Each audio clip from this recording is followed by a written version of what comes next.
Shavinism. Hi everyone and welcome to Shavinism.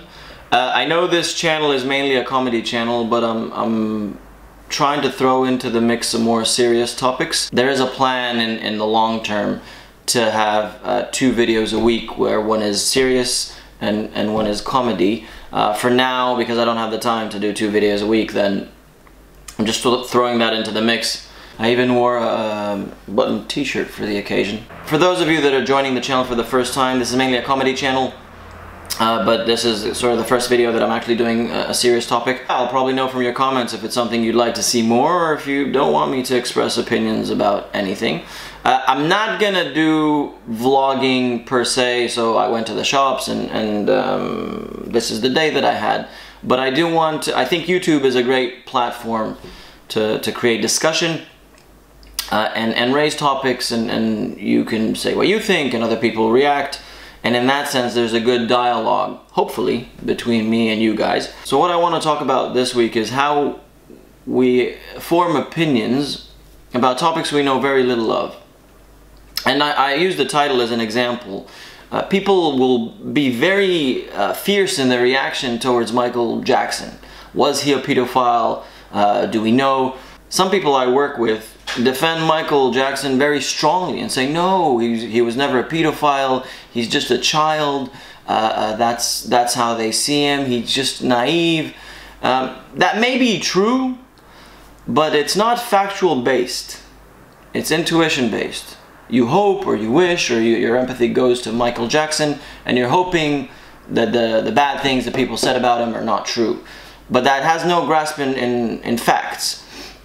Michael Jackson is, after all, the person who had made a career of grabbing his nuts when he dances, so he is somewhat aware of sexuality. But my point is that I don't know either. I have no idea what happened in that room. And we do it in everything. When we talk about Kobe Bryant, did he rape? Is she a gold digger? Oscar Pistorius, did he intend to murder, or is it killing without intent? We don't know, and we still express very strong opinions.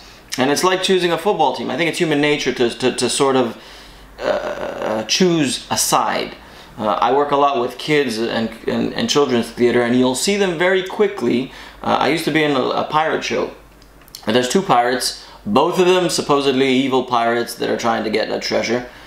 And kids would always choose one of them that they favor more, and they want to win.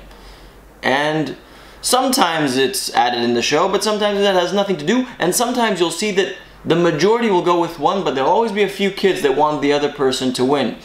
And I think that as people, we do that all the time. We want a certain side to win. That's true also to politics, when in fact we probably know very little. Especially if we don't live in the country. We express politics about Yugoslavia, about Russia, about Israel. I know for a fact that people express very strong opinions and have very little knowledge. And even I, who am from Israel, I think I know very little, because I don't know what happens with the politicians. I only know what I hope for, aspire to, and believe in as a human. I think that sometimes we need to think of what we definitely believe in and fight for and debate. We need to sort of step back and say, is what I am debating, are my opinions fact-based? Or is it just my hope? And if it is my hope, I should sort of step back and say, I hope, I think, I believe, and not something like, Michael Jackson's guilty, Michael Jackson's innocent. And I think it will create a more healthy discussion, because that will make you a lot more open to other people's opinion, or opinions.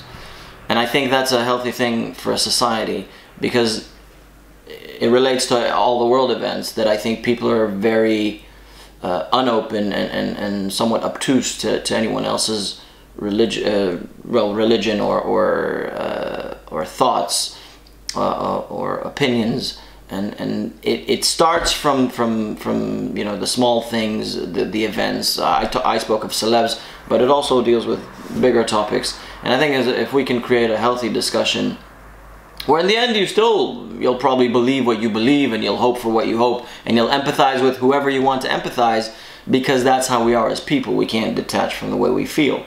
That's sort of my hope, and I know that in myself, that sometimes I'm a natural debater. I don't know if natural, but I make a point of debating and winning and that sort of thing. And sometimes I do think I need to step back and say, you know what? I actually don't know. That's just what I hope. Anyway, that's it for me now. I would love to hear your comments. Would you like to see more of this content? Would you like to see less of this content? Would you like to see any content?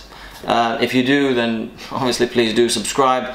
It would keep you updated on what the channel's up to, and it would help me to reach my goal. I'm hoping to get to 1,000 subscribers before the new year.